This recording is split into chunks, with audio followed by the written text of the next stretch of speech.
Es que estuvo allí sentado unos programas atrás Fernando Puntigliano, el expresidente. No, ese es un triunfador. ¿Cómo no? El expresidente de la Administración Nacional de Puertos. Y una de las cosas que decía que tenemos que hacer los uruguayos, contrariamente a ese espíritu, con lo que tú decías, de construir el futuro con el retrovisor, decía que tenemos, por ejemplo, en el terreno de las regulaciones, para todo este tipo de actividades, tenemos que estar permanentemente renovando la legislación y las regulaciones, porque la realidad productiva cambia todo el tiempo. Claro, por supuesto. Pero un país sin energía, un país que quiere crecer y que es un país primitivo, si no tiene energía... ¿Por qué decís que es primitivo?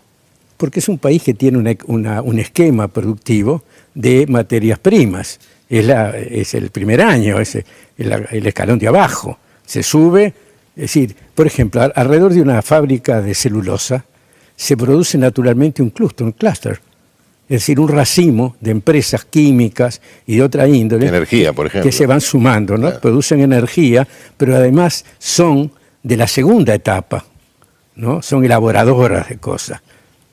Y eso es indefectible. Y Uruguay no empezó todavía. Y todo está muy condicionado a la energía, porque si no hay electricidad, un país que no tiene ni carbón, ni petróleo, ni gas, ¿no? ¿Qué otra cosa puede hacer que tener fuentes de energía eléctrica que son muy fáciles de hacer funcionar por cantidades grandes? Gran problema del Uruguay es que un reactor atómico le queda grande. Uh-huh. ¿No? ¿Le queda grande un reactor atómico en el sentido de lo que significa la masa crítica que se necesita para que sea redituable, o lo decís con segunda intención? Yo lo digo con segunda intención porque hay dos maneras de encarar el problema de un reactor atómico. Si le queda grande al Uruguay, le queda grande porque si tenés una fuente de energía desproporcionada dentro de tu sistema, cuando esa fuente queda paralizada porque tiene que limpiarse, porque tiene que rehacerse, se reconstruyen, es decir, ninguna máquina es eterna funcionando, tiene periodos de mantenimiento. Cuando sacás esa fragmento bruto de producción, hay un desequilibrio. Pero basta pensar que estamos en una región y conectados con Brasil y Argentina para pensar que la red en la cual estamos es inmensa, que no se arregla ni con un reactor atómico, ni con 2, ni con 10. Para que la Argentina, Brasil, consuma lo que tiene que consumir, lo que van a crecer, hace falta decenas. Bueno, pero con el tema del reactor atómico, es un tema complicado. Sí. Aparece, sin embargo, uno de los síntomas del problema de los uruguayos y los cambios, que todo cambio implica una dosis de riesgo. Claro. Y a veces queremos tener todas las ventajas del cambio, pero no asumir o no correr ninguno de los riesgos, ¿no? Mira, somos como los niños. Tienen reactores atómicos, Brasil y la Argentina. Cualquiera de esos reactores atómicos que tuvieron accidente nos engloba a nosotros. El riesgo ya lo tenemos, que es mínimo, no existe prácticamente, porque desde los accidentes nucleares que hubo ahora, la tecnología cambió. Es un riesgo imaginario, te diría, pero supongamos que es un riesgo, pero ya lo estamos corriendo. Segundo, si producimos muchísima electricidad, Brasil y Argentina van a aplaudir. No es que compitan, van a aplaudir porque lo que quieren es comprar. Y pueden comprar barato, ¿no? Así que nosotros no tenemos ningún riesgo comercial. Y a pesar de eso, dar ese pasito cuesta muchas discusiones. Estamos en el mismo punto, pero exactamente en el mismo punto que cuando este gobierno empezó. Que ya el tema venía de antes, o por lo menos de un par de administraciones antes, sí, ¿no? Ahí no hay nadie que no sea responsable, porque el problema de la energía es un problema de política de Estado. Si todos tienen que ponerse de acuerdo, hay 3 o 4 temas que los uruguayos tienen que ponerse de acuerdo, o las cosas vienen muy mal. Bueno, pero ves, justamente este ciclo, en alguna medida, no lo planteamos así, pero finalmente creo que es una buena síntesis en este último programa. Lo que hicimos en estos 8 programas fue hablar de esos temas que deberían ser políticas de Estado. Claro. Lo dicen todos los dirigentes políticos, lo dicen todos los candidatos, pero finalmente siempre cuesta pasar raya a ver cuáles son las cosas en las que estamos de acuerdo. Cuando se cambia, algo se logra y algo se pierde. Y cuando se habla del cambio, todos los que están en la de perder dicen que no. Pero en los grandes países se mide y se hace una cuenta muy fácil, una suma, y se ve que si son más las ventajas que las desventajas, hay que indemnizar a los que pierden, pero hay que hacerlo igual, ¿no? Y no hay otro. Así que vamos a ir con el segundo tape, que es de otro buen amigo. Ojalá que sea tan bueno como este pibe que habló. Es bueno, sí, es un colega y amigo muy querido, como Gustavo Escanlar, que dice: aprendemos rápido Pero los uruguayos, no aprendemos rápido, pero no sabemos muy bien para qué. Mírenlo.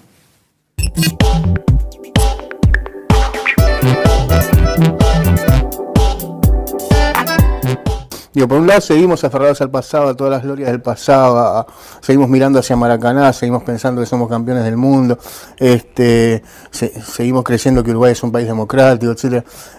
Seguimos creyendo en la democracia uruguaya y sin embargo somos cada vez más autoritarios. Pero por otro lado, en cuanto a los desafíos del futuro, tampoco tenemos muy claro cuáles son. Creo que nos adaptamos individualmente bastante bien a las cosas nuevas, digamos, ¿no? O sea, aprendemos a usar los celulares rápidamente, aprendemos a usar computadoras rápidamente. Cada niño tiene una computadora, qué país bárbaro, pero no tenemos mucha idea de qué es lo que hay que hacer para que el país sea viable en el futuro, digamos, ¿no?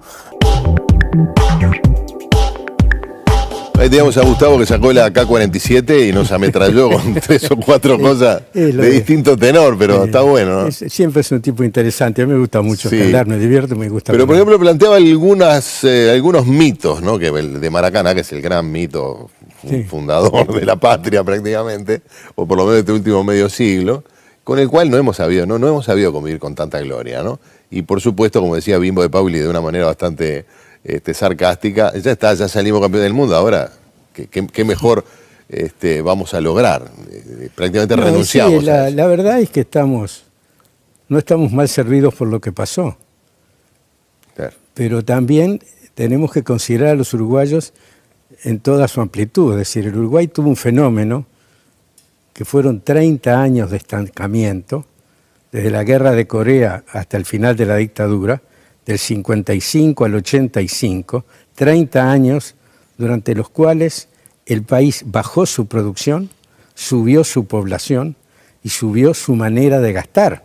Así que cada vez tuvimos menos durante 30 años. Es un hecho brutal, ¿no? Gran parte de la generación del 45, que fue una generación guerrera, que peleó mucho, era decir, no se dan cuenta que esto va mal. A mí dejó de saludarme Zabala Muniz porque yo era pesimista, ¿no? Y no me reconcilié nunca porque le mandé después fue mucho tiempo, él no me gustaba, yo lo apreciaba mucho, era un hombre valioso. Le mandé una carta diciendo son cosas que son malentendidos que suceden, vamos a pasar la cosa. No me gustaba estar enojado con él. ¿Qué me contesta? No hay ningún malentendido, dice, hay un mal expresado por usted. Era terrible. Pero no fue un poco pesimista, porque, ¿no fue un poco pesimista además la generación del 45? Estaba enojadísimo, dice, todo lo que les hemos dado, el país que les hemos entregado a la generación de ustedes, y ustedes contestan diciendo que esto está mal. Y estamos metidos ya en el lío de cuando pudimos salir durante 30 años, ¿no? Teníamos razón. El enemigo del pueblo, ¿no? Los viejos se enojaban, ¿no? Le estaban diciendo que el agua estaba contaminada. Como sí, claro, es decir, estamos dando cuenta que la cosa no salía, que iba mal, yo me lo digo, todo el mundo de nuestra generación se marcó por eso, ¿no? Ahora viste que las sociedades se mueven, y los individuos también, con la zanahoria atrás de la cual corre el burro. Sí. Fíjate que un país, y avalando un poco lo que decía Bimbo y también en alguna medida Gustavo, un país que supo ser la Suiza de América, o por lo menos así nos autoidentificamos y nos identifican todavía nuestros vecinos de América Latina. Ahora parece que el sueño es ser la Portugal dentro de 10 años. No parece una zanahoria demasiado apetecible, ¿no? Claro. Lo que pasa, ya te digo, esos 30 años marcan mucho, ¿no? Es muy bravo, porque esos 30 años son la posteridad de Maracaná. ¿Por qué Maracaná importa? Porque es el último. Ahí hemos sido campeones en el 24, en el 28, en el 30. ¿Cuál se recuerda? El 50, porque después del 50 se desmoronó todo, ¿no? Y la cosa es así. Hay una razón que es externa, como siempre le sucede a los países en desarrollo, ¿no? En ese año, contra la guerra de Corea, empezó a organizarse la Unión Europea e Inglaterra nos dejó de comprar. Nosotros tuvimos el mismo problema que tuvo Nueva Zelanda. Nueva Zelanda lo resolvió bien, nosotros resolvimos mal. Pero los neozelandeses hicieron cambios drásticos, sustantivos. Hicieron los cambios que había que hacer. Hicieron los cambios de la derecha a cargo de la izquierda, ¿no? Lo hizo un líder laborista, hizo el cambio hacia el pagaron liberalismo. costos. Yo decía, los uruguayos a veces somos como los niños, queremos curarnos pero sin el pinchazo, ¿no? Viste que los niños negocian. Sí. Dicen, no, y si yo tomo toda la sopa, Sí, ¿me dejás de dar la vacuna? Sí, pero eso es una moda nueva, porque los tipos en el 900, del 900 al 930, se arriesgaban y de qué manera. Hicieron cosas extraordinarias que no se aprecian en todo su valor moral. El haber destruido un barrio entero que estaba habitado y funcionando en el medio de la ciudad, como era el Bajo, y decir, lo vamos a demoler. Pero lo vamos a demoler de tal manera que este templo inglés que está acá, lo tenemos que hacer 3 cuadras allá. Lo demolieron acá y lo repitieron idéntico, ¿no? Porque había que sacarlo de donde estaba. Después le ganaron al mar 3 cuadras para enjardinar. Esos corrían riesgos, se hacían cosas. Tuvieron que inventar máquinas, hicieron máquinas con camiones para transportar las piedras de granito que se hizo en la Rambla Sur. Y pensaron una Rambla del futuro para un país que iba a crecer. Eso siempre me pareció admirable. Fue una cosa impresionante, ese tipo de cosas, ¿no?